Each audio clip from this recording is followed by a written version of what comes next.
எது உண்மையான தானம்? பொள்ளாச்சியில ஒரு ஜமீன்தார் இருந்தார். ஆம்பளை பிள்ளை இல்ல, முருகனுக்கு வேண்டிக்கிட்டார். ஆம்பளை பிள்ளை பிறந்தா 10,000 வாழைப்பழம் பஞ்சாமிரதத்துக்கு கொடுக்குறேன்னார். அதே மாதிரி ஆம்பளை பிள்ளை பிறந்தது. வண்டிக்காரனை கூப்பிட்டார், 10,000 வாழைப்பழத்தை ஏற்றி விட்டார். போய் பழனி பஞ்சாமிரதத்துக்கு கொடுத்துட்டு வா. அவன் போயிட்டே இருந்தான்.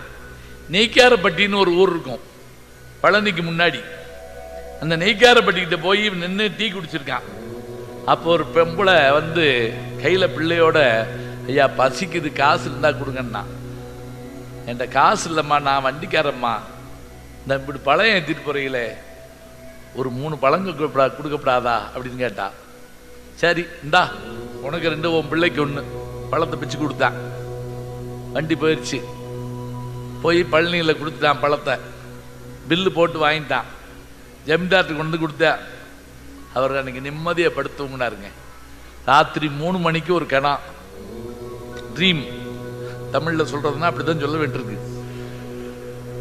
அந்த கனவுல முருகன் வந்து, அப்பா நீ கொடுத்து விட்ட 3 பழம் எனக்கு கிடைச்சது அப்படின்னாராம். படக்குன்னு எந்திரிச்சு உட்கார்ந்தாரா ஜமீன்தார். அட பாவி, 10,000 பழத்தை கொடுத்து விட அம்பட்டியை வித்துவிட்டு வெறும் 3 பழத்தையா கொண்டு போய் கொடுத்துருக்கான். அவனை கூட்டு வாங்கடா. விடிய காலம் 4 மணிக்கு அவனை எழுப்பி புளிய மரத்தில் கட்டி வச்சு அடின்னு அடிக்கிறாங்க. அவன் கேட்டான், என்னை எதுக்கு அடிக்கிறீங்கன்னு சொல்லிட்டு அடிங்கடா அப்படின்னா. ஜமீன்தார் வந்தார். ஏண்டா 10,000 பழத்தை என்ன பண்ண? சாமி அங்கே கொடுத்துட்டேன். உண்மையை சொல்லி என்ன பண்ண? 10,000 பழத்தை கொடுத்துட்டேன். அதுக்கு என்ன ஆதாரம்? பில்லு கொண்டு வந்து கொடுத்தேன்.